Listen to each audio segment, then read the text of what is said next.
ગ્રામ પંચાયત સામે ગંભીર સવાલો। ગેરકાયદેસર રેતી ખનન મુદ્દે ગ્રામ સભામાં માફિયા રાજનો મુદ્દો ઉછળ્યો। જૂના ડીસા ગામમાં બનાસ નદીના પટમાં ચાલી રહેલા કથિત ગેરકાયદેસર રેતી ખનન મુદ્દે આજે જૂના ડીસા ખાતે ડીજેએન મહેતા હાઈસ્કૂલમાં સરપંચના અધ્યક્ષસ્થાને જાહેર ગ્રામ સભાનું આયોજન કરવામાં આવ્યું હતું। આ ગ્રામ સભામાં ખનન માફિયાઓ સામે કડક કાર્યવાહીની માંગ સાથે ભ્રષ્ટાચાર અને અધિકારીઓની કથિત મિલીભગત અંગે ગંભીર આક્ષેપો થયા હતા। ગ્રામ સભાને સંબોધતા સરપંચે સ્પષ્ટ શબ્દોમાં જણાવ્યું હતું કે જૂના ડીસા જેવા શિક્ષિત ગામમાં ખનન માફિયાઓ બેફામ બન્યા છે, જેની પાછળ ખાણ ખનીજ વિભાગના કેટલાક અધિકારીઓની સીધી કે આડકતરી મિલીભગત હોવાની શક્યતા નકારી શકાતી નથી। અધિકારીઓની નરમ વલણના કારણે જ ખનન માફિયાઓને છૂટો દોર મળ્યો હોવાનો આક્ષેપ સરપંચે કર્યો હતો। સરપંચે વધુમાં જણાવ્યું કે જ્યારે તેમણે ગામમાં ચાલતી ગેરકાયદેસર રેતી ખનન પ્રવૃત્તિ બંધ કરાવવા પ્રયત્ન કર્યો હતો ત્યારે ખનન માફિયાઓના એક માથાભારે સાગરીત તરફથી તેમને ગર્ભિત ધમકી આપવામાં આવી હતી।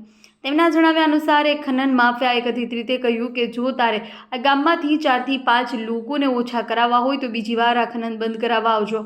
આ ગર્ભિત ધમકી અને અધિકારીઓની કથિત મિલીભગતનો મુદ્દો ગ્રામસભામાં ભારે ચર્ચાનો વિષય બન્યો છે।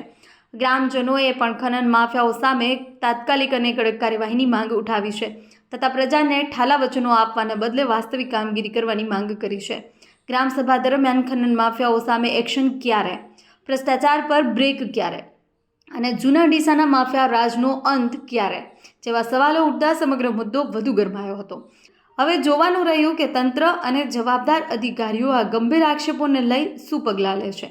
અહેવાલ હરગોવન ચૌહાણ, ખબર બનાસકાંઠા ન્યૂઝ।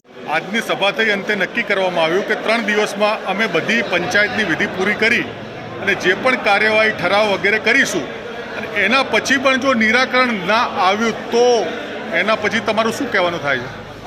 અમારું અમે પંચાયતની બોડી અમે બહુ પ્રયત્નો કર્યા, તેમ છતાં આ માફિયાઓ માનતા નથી અને અમે આજે ગામ ભેગું કર્યું, ગ્રામ સભા કરી, આગળની કાર્યવાહી પંચાયત કરશે તેમ છતાં નહીં માને તો અમે ગાંધીજીને માર્ગે નીકળશું અને આવેદનપત્ર આપવા દઈશું।